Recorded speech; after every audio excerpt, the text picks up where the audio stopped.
अस्सलाम वालेकुम।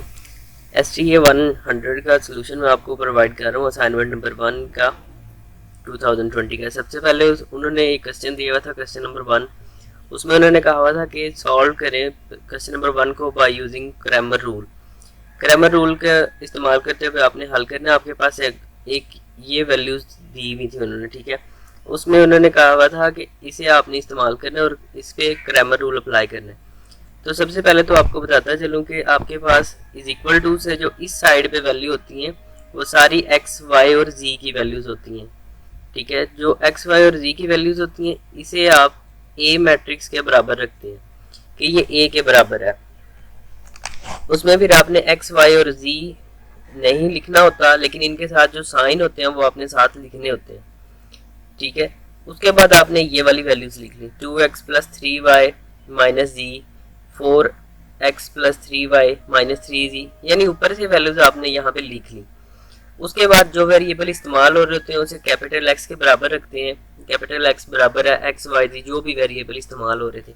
और फिर b की जो वैल्यू होती है वो हमारे पास इज इक्वल टू के इस साइड वाली वैल्यू होती है, ठीक है। तो यहाँ तक तो क्लियर हो गया।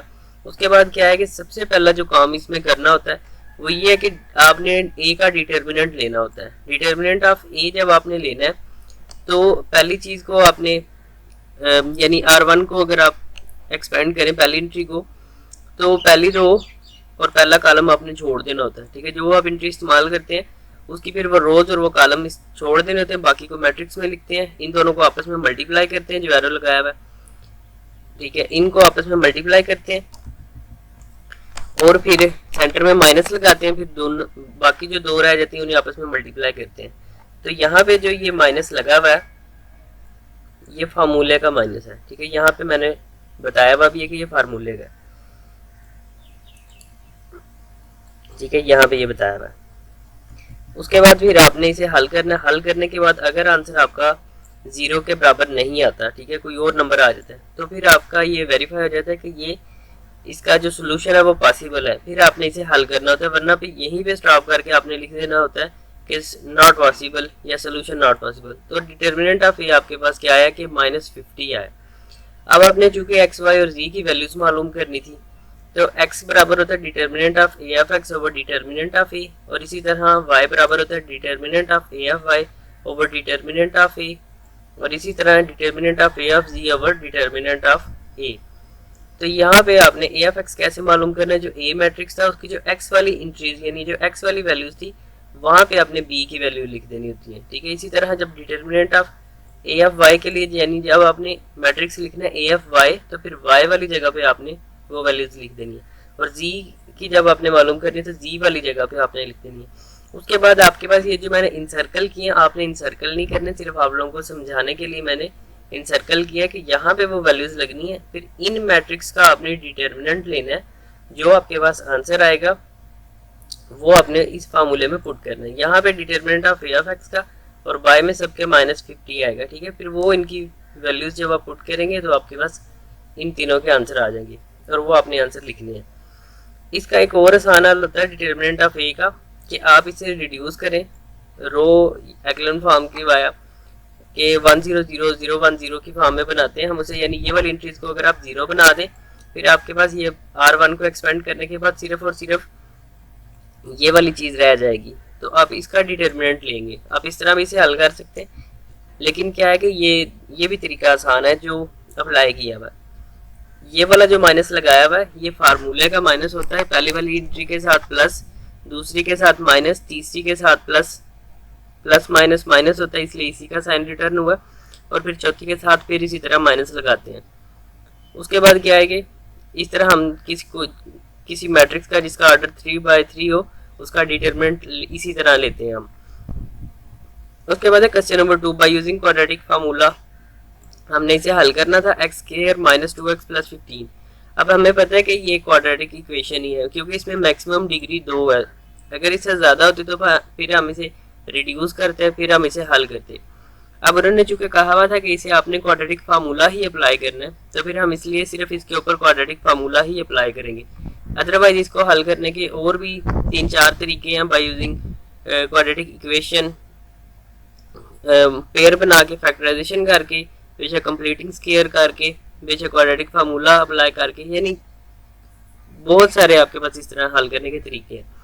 एक्स स्क्वायर के साथ जो भी रकम होती है वो आपने ए के बराबर लिखनी होती है। अब यहाँ पे चूंकि एक्स स्क्वायर के साथ कुछ नहीं था तो फिर एक 1 हम उसके साथ लिखते हैं, चूंकि 1 एक मल्टीप्लिकेटिव आइडेंटिटी है, ठीक है। तो यहाँ पे 1 लिख लिया। इसके साथ एक्स वाली के साथ जो भी रकम हो वो हमारे पास बी की होती है, तो बी इज इक्वल टू -2।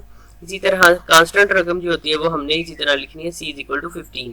तो फिर हमने सिर्फ और सिर्फ इस फार्मूले के अंदर वैल्यूज पुट की हैं कि x is equal to -b plus minus square root of b square minus 4ac by में 2a। ऊपर से सिर्फ वैल्यूज पुट की हैं, माइनस माइनस प्लस हो जाएगा क्योंकि दो same sign always return positive है, ठीक है।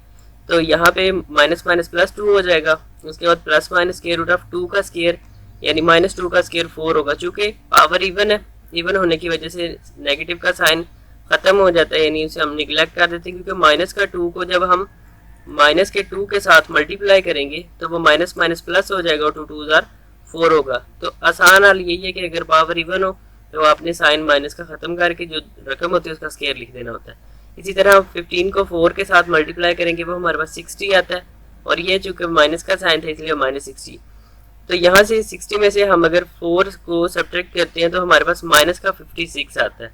तो माइनस के 56 को हमने अलग अलग किया, उसे हम लिख सकते हैं 56 मल्टीप्लाई बाय -1, ठीक है। फिर 56 का स्क्वायर रूट अलग कर दिया, -1 का स्क्वायर रूट अलग कर दिया, और स्क्वायर रूट ऑफ -1 जो होता है वो आयोटा के बराबर होता है, ठीक है। तो यहाँ पे बताया हुआ है कि स्क्वायर रूट ऑफ -1 जो है वो आयोटा के बराबर होता है। तो यहाँ पे हमने इसे इसलिए लिख लिया कि 56 स्क्वायर रूट के अंदर और साथ में आयोटा।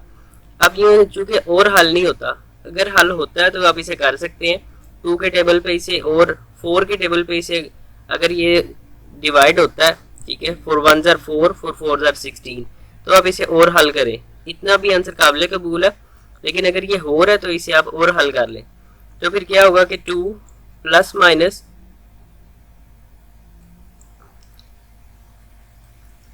जिसका ये मल्टीपल बनता है, ठीक है, 56 को अगर आप 4 पे डिवाइड करते हैं, 4 1 जार 4 बनता है 5, और फिर ये 14 यानी 14 मल्टीप्लाई बाय 4 बनता है, तो 4 का 2 बन जाएगा, यहाँ पे 2 कॉमन आ जाएगा, ठीक है। तो यहाँ पे आपके पास 2 बाहर कॉमन आ जाएगा, अंदर रहेगा आपके पास 14 और आयोटा इसी तरह साइड पे रहेगा, और बाय में आपके पास 2 है, तो आप 2 कॉमन ले लेंगे। इन शॉर्ट आपको मैं इसका आंसर बता देता हूँ, जब आप 2 कॉमन लेंगे तो आपके पास रहेगा 1 plus minus square root of 14 और आयोटा। तो ये आपके पास आंसर बनेगा 1 प्लस माइनस 14 आयोटा। बाय खत्म हो जाएगा क्योंकि 2 कॉमन लेंगे, वो 2 ऊपर वाले 2 से कैंसिल हो जाएगा और ये वाला भी कॉमन आ जाएगा, तो इसका आंसर बनता है 1 plus minus square root of 14 iota. तो ये आपके 2 क्वेश्चन थे। तो उम्मीद करता हूँ समझ आ गई होगी। जो चीज़ ना समझे आप दोबारा पूछ सकते हैं, डिस्क्रिप्शन में इसका लिंक होगा, तो वहाँ से आप इसे डाउनलोड कर सकते हैं। मिलते हैं इंशाल्लाह नेक्स्ट वीडियो में। फिलहाल के लिए इजाज़त चाहता हूँ। अल्लाह हाफिज़।